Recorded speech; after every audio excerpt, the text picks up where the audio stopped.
Me encuentro en librosperuanos.com con William Siwas, natural de Cañete, nacido en 1990, pero según leo en sus datos, sé que has tenido, William, una larga trayectoria, principalmente en Ica, de donde siento que se originan muchos de los temas de tu libro. Si perjurado, mejor, es un libro de poesía, pero también sé que tienes estancia aquí en Lima. Sin embargo, además de tus datos biográficos, me interesaría sobre todo conocer eh, cuál es tu historia como creador literario, cuál es tu historia como poeta, cuándo empiezas en la poesía y por qué eliges la poesía como género para crear, para hacer literatura. Muchas gracias, Ricardo, por la entrevista. Si tendría que irme al origen, creo que es una cuestión bastante fortuita, ¿no? Como la que la mayoría de escritores tiene o los poetas eh, pueden narrar sobre ello, ¿no? Lo mío inicia con un periódico, en este caso mis tíos eran mineros, por así decirlo, trabajaban en estas empresas de Antamina y en la Cocha. Entonces solían venir a la casa de mi abuela y dejaban, ¿no? Porque ellos se llevaban el Dominical, este periódico gruesote, ¿no? Especial de los domingos. Y una vez encontré yo unos poemas de Jorge Eduardo Ayelson, ¿no? ¿Esto en qué ciudad fue? Fue en Guadalupe, aquí en la entrada de Ica, ¿no? En Ica, sí. ¿ya? Entré ahí. Entonces, yo explorando ahí en la cocina de mi abuela leña que tenía, porque ellos dejaban los periódicos que habían leído, ¿no? Los venían, los dejaban y luego de que visitaba a mi abuela se iban, ¿no? Entonces yo no tenía razón de saber quién era ella, yo tenía 14 años, 15 años, y había un especial de ella, ¿no? Porque imagínate que sea el año 2005, a los 2 años me parece que ya fallece ella, ¿no? Entonces yo encontré unos poemas y ahí me encontré con Albergo de Sole 2, que luego más o menos sé cómo acaba el poema, ¿no? Porque lo había memorizado. Yo sentí que era otra cosa, ¿no? Que era otra forma de belleza de la palabra.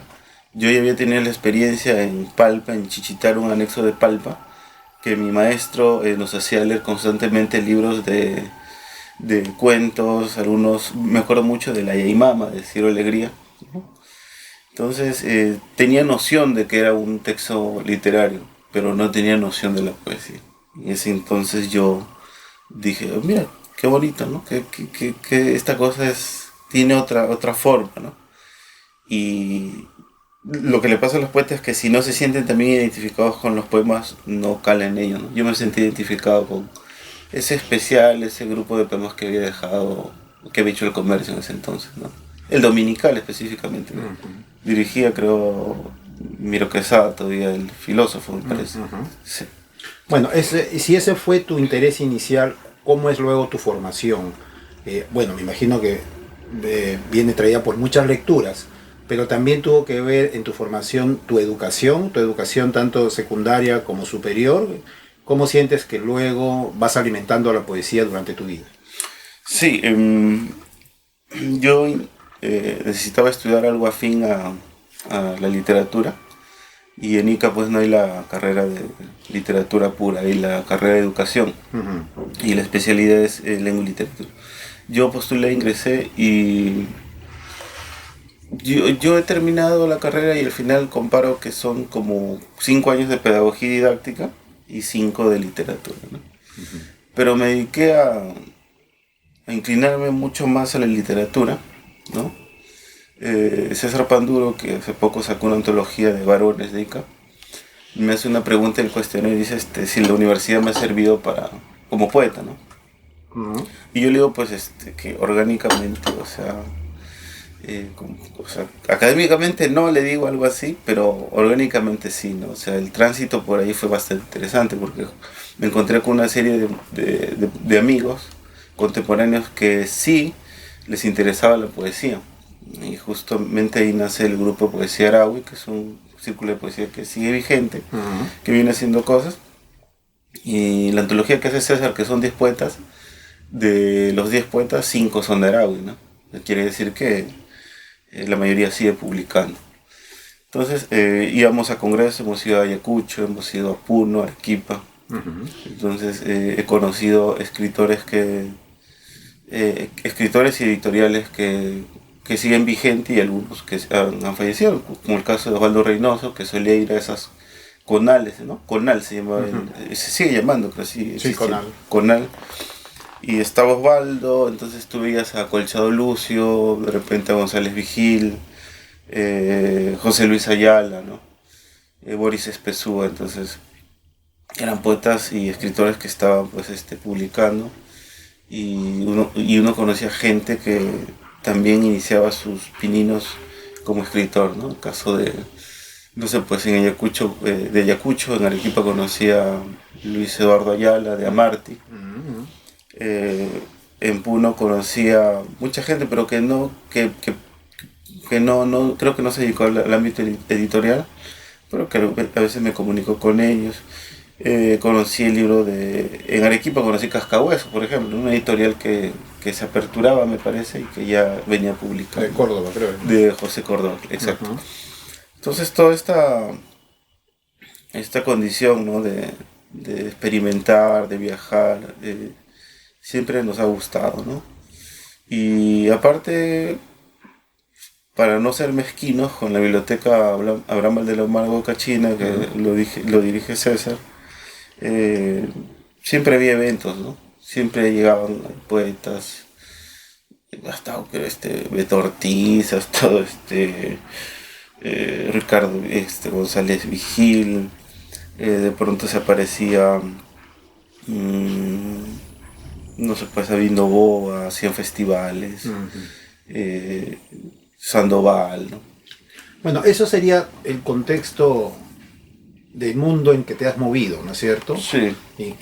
No solamente creativo, sino inclusive hasta social, ¿no? Dentro de la literatura. Pero ya hablando íntimamente, ¿te sientes influido por algunos poetas para tu poesía? O sea, ya hablando en la creación íntima. Cuando se encuentra William Siwas solo frente al papel, ¿quiénes llegan a ti? ¿Qué tipo de poetas o creadores o qué tipo de influencias hay en ti? Bueno, primero Eilson, ¿no? Claro. Primero Eilson, naturalmente. Y luego la generación del 60. Me pareció muy interesante. He leído casi todos los libros de Toño Cisneros. Me parece un poeta que no perdió vigencia. Ha tenido sus maltratos ahí, Toño, pero sigue siendo uno de mis poetas favoritos de juventud. Me influenció bastante, se ve mucho en el segundo libro que publiqué. El caso de los poetas como Cavafis, esos poetas como Borges, ¿no? Los poetas del lenguaje sencillo, y luego también los de Hora Cero, ¿no? El caso de Verástegui con Los Extramuros del Mundo, me pareció un poemario que marca nuestra esencia, ¿no? Y por allá hubo mucho esto de que llegaron los libros de Marco Martos, o sea, en una antología. Yo lo tengo en una antología. Me pareció muy bueno esos primeros libros que él sacó. Entonces eso me parece, es una influencia para mí, ¿no? El libro de Verástegui, Jorge Pimentel, ¿no? Con Tromba de Agosto, que lo he leído en la universidad. Entonces todo eso se ha ido juntando y han sido influencia para mí, ¿no? Sin embargo, también estaba Vallejo, ¿no? Como punto de partida para la poesía. Y Rubén Darío con Azul, un poeta que de repente en estos tiempos no se lee mucho, pero que la gente tiene, generalmente los poetas de ahora tienen esa sensación de que el modernismo es una poesía facilista, por así decirlo, ¿no? Por la rima, por esto. Pero no, algunos poetas que intentan ser modernistas en estos tiempos, pues fracasan en el intento justamente porque no tienen una noción de la poesía, ¿no? O sea, porque el hecho de rimar palabras no quiere decir que el poeta sea malo, ¿no? Entonces, eso ha sido mi influencia, Ricardo. Los poetas peruanos sobre todo, ¿no? Bueno, estamos hablando de Cavafis como un griego. Cuando empecé a leer a Eilson, también, no voy a negar, he leído las rimas de Becker, ¿no? Como una esencia de escolar, ¿no? Que se interesa por la poesía. Estás mencionando a Rubén Darío, estás mencionando a Becker, con esta poesía clásica, rimada, formada de esa manera. Y sin embargo, yo, bueno, no conozco tus anteriores libros. Tus anteriores libros son El hombre triangular sobre una pieza de barro del 2013, Como errante que no quiere nada del 2016 y Utilidad del pasado 2019. Bueno, empezaste joven, casi a los 23 años, a publicar. También sé que eres editor, luego vamos a hablar un poco de ese trabajo. Pero ahora me llama la atención el hecho de que me hayas mencionado estos poetas clásicos, también tienes otro tipo de influencia, pero sin embargo en este libro no encuentro mucho de ese estilo, ¿no? No encuentro mucho la rima, no encuentro mucho el compás, el ritmo, sino versos libres, algunos de muy largos, muy extensos, otros poemas muy breves, muy contundentes. ¿Por qué esta elección para este libro? ¿Por qué esta variedad, esta diversidad, ¿no? De una poesía que por ratos yo la siento muy extensa y por otros ratos la siento muy contundente, muy precisa? ¿A qué se debe eso? Bueno, son dos influencias de las cuales no le he mencionado porque me habías preguntado sobre, ¿no? De mi juventud formal. Pero esto es a partir de, yo creo pues, antes de los 25, ¿no? Mi influencia del neobarroco. Ajá. Y la influencia de los escritores griegos, ¿no? Entonces, no sé si japonesa porque no he leído mucho, te mentiría, pero sí he leído algunas antologías japonesas, antologías chinas, ¿no? Donde la brevedad es importante. Pero sí creo que la influencia para este libro es más el neobarroco y una formación de repente clásica, ¿no? Porque yo he sido muy admirador de las... no sé si presumir, pero tampoco es por presumir, ¿no? Pero a mí me gusta leer mucho teatro, ¿no?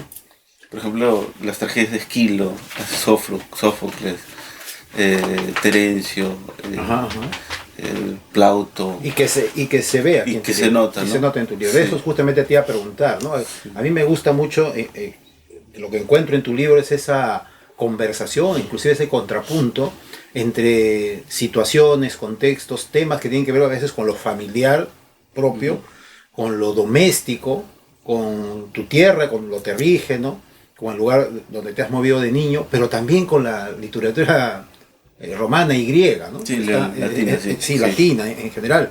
Entonces, ¿cómo logras esta conversación? ¿Cómo logras esta combinación que te sale muy bien?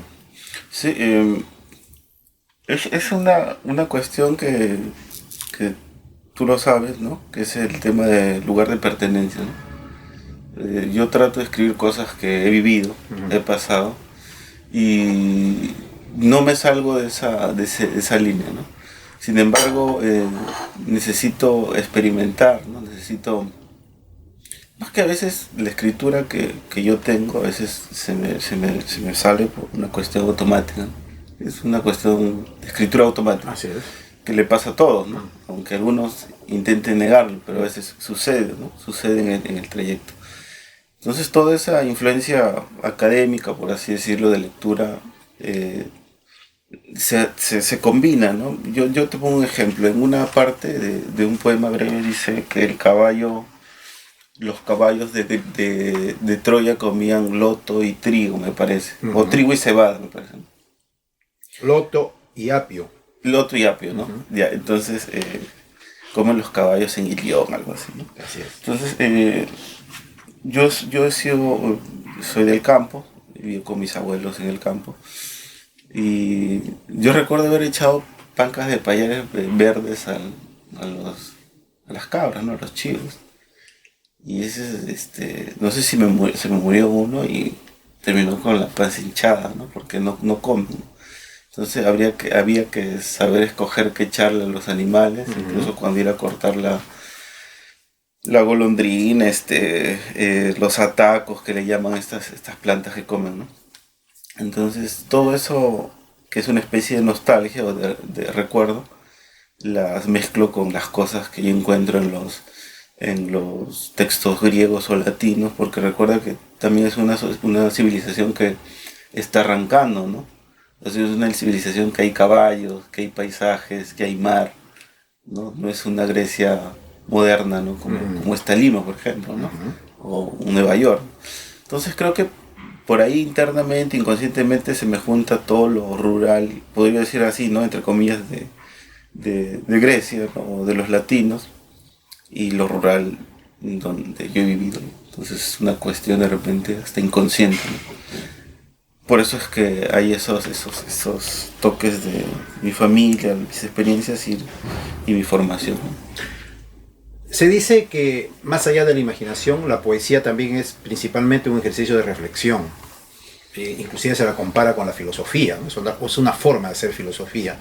Y yo siento que aquí tú también, dentro de otra orientación de tu poesía, reflexionas mucho sobre el ejercicio de la poesía, o sobre lo que es la poesía en sí. Hay algunos poemas, por ejemplo donde dices más o menos qué es lo importante: elementos, vida, religión, la paz, hijos en las escuelas, pandillas desaparecidas, dictadura apretando más la cuerda, octubre más morado. La poesía no es primordial.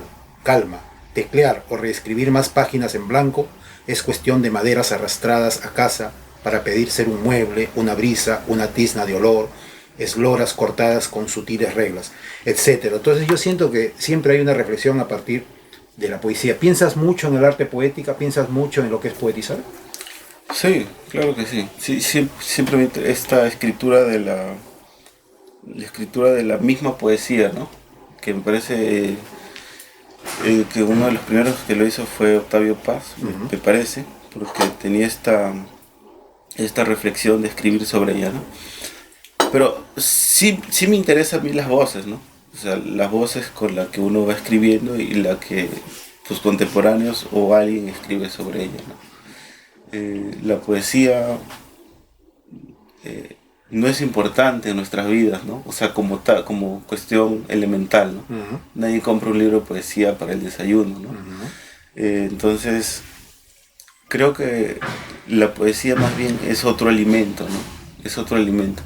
Llego a la conclusión que los poetas se consumen entre ellos mismos, ¿no? O sea, la poesía es un alimento de ellos, propio de nosotros, entre los escritores, por así decirlo. No hay esta cuestión masiva, ¿no? Pero pienso en ella como una cuestión de protección también, de caparazón, en el sentido de que la poesía nos da como una armadura, ¿no? Ante una sociedad que te consume, una sociedad que te golpea, ¿no? Un sistema que es, por así decir, opresor, ¿no? Y la poesía es esa especie de respiro, ¿no? Es esa especie de salida al balcón y sentirte mejor, ¿no? Entonces, no estoy diciendo que la poesía sea salvación, ¿no? Porque todo el mundo quiere ser el salvador, quiere ser el héroe. Sin embargo, la poesía a través del tiempo y desde sus inicios ha solido reinventarse, ¿no? Y creo, se ha internado mucho en el tiempo, en su tiempo. Entonces sí, es una reflexión muy interesante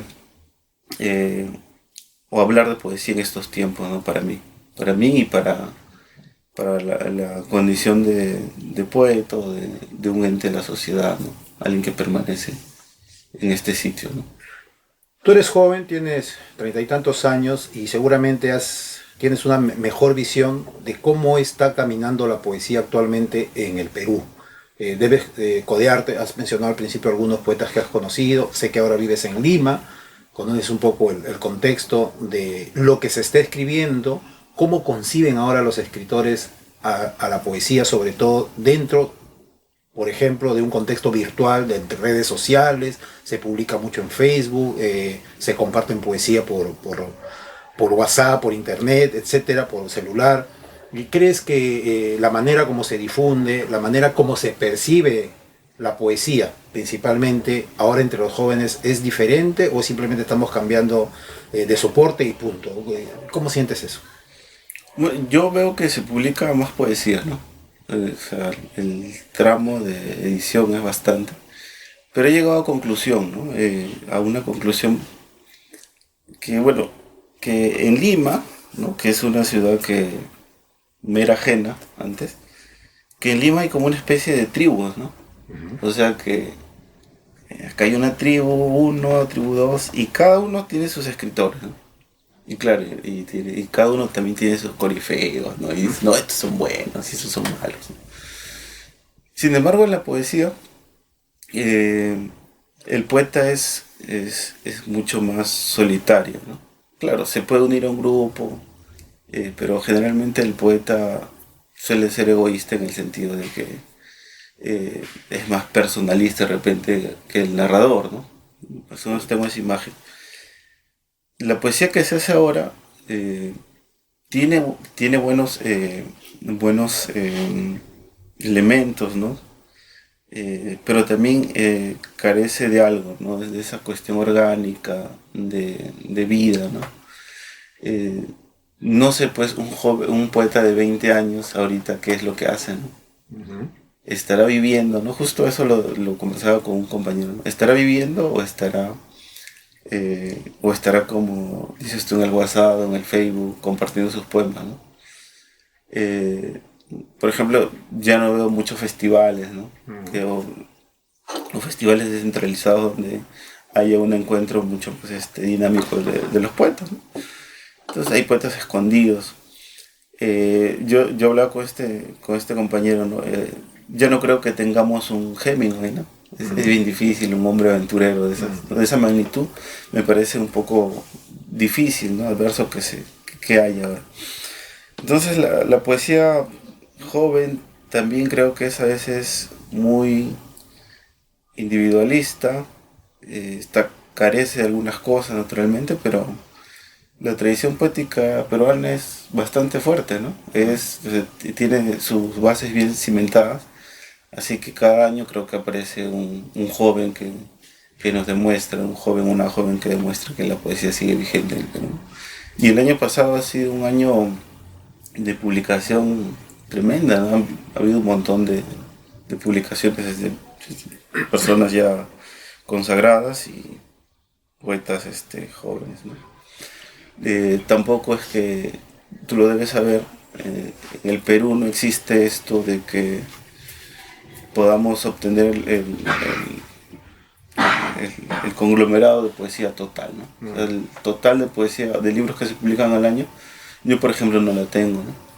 Pero sí, el año pasado por ejemplo publiqué a Chambergo, en la editorial, publiqué a José La Roca, y estamos preparando unos poetas de Ica, ¿no? Que son jóvenes, entonces uno los lee y uno siente que la poesía sigue vigente, ¿no? Claro, son otras voces, ¿no? Pero son poetas que tampoco pasan pues los 40 años, ¿no? Los 45 años. Se mantienen siguen siendo jóvenes, ¿no? Y vigentes sobre todo. Y vigentes, ¿no? Exacto. Julia, para terminar, en la parte de tus datos, me interesa la forma como realzas o resaltas esto de el lado familiar, paterno, donde dice William Sihuas, Cañete, Perú, 1990. Sus abuelos paternos, Teresa Muñoz García y José Sihuas Ramírez, nacieron y vivieron en Salas, Guadalupe, Ica. Pones en primer plano eso, ¿no? Del asunto familiar, aquello que te da identidad, aquello quizás que también te da cierto orgullo, de dónde procedes, de dónde son tus abuelos, de dónde vienen tus padres, de dónde vienes tú mismo. De repente, para terminar, nos puedas, y para que también quienes nos están viendo conozcan un poco mejor tu poesía, nos puedas leer un poema que tenga que ver con esta parte, con esta raigambre de tu poesía que tiene que ver con lo que te da, o lo que sientes tú que te puede dar identidad como poeta. ¿Nos puedes leer algo? Voy a leer el poema dedicado a mi abuela. En sí es un poema a la muerte de mi abuela y la muerte de su hijo en pandemia, ¿no? Se llama La muerte ya estuvo aquí. Si Teresa Luz, viuda de Sihuas, en sus cabales y fuerte como era, madre de 30 hijos de Dios, supiera que su hijo ha muerto, columbraría en sus ollas, en su cocina y 1000 direcciones. Buscaría los ojos aguados del muchacho para resucitarlo, ante la duda de la muerte que suele irse acobardada, con 2 golpes en la mesa. Si ella tan solo lo supiera, su boca intentaría resucitarlo acumulando en sus manos hierbas y bebidas agrias. y en los potes de su remediería aquilataría la madurez y la pereza de la fruta. Un huevo hablando de sus abuelos sortearía el destino, saques llenos de cachina para sanar allí, donde sonaba la desnuda vida llena de artilugios, ocasionando ser una mujer leve para la ira. Sería leve en esta ocasión. Curar enferma, y el soplido genuino trinca los nervios, aunque ella evocaría a todos los dioses que se le presentaron de niña, todos los dioses, y no quedaría resignada en aquella silla de paja y palos, donde murió su padre en el telúrico pisco, donde agripado empezó a botar sangre de los pulmones, mismo Cerro Colorado, y me sucedió al oído, se nos fue muy joven.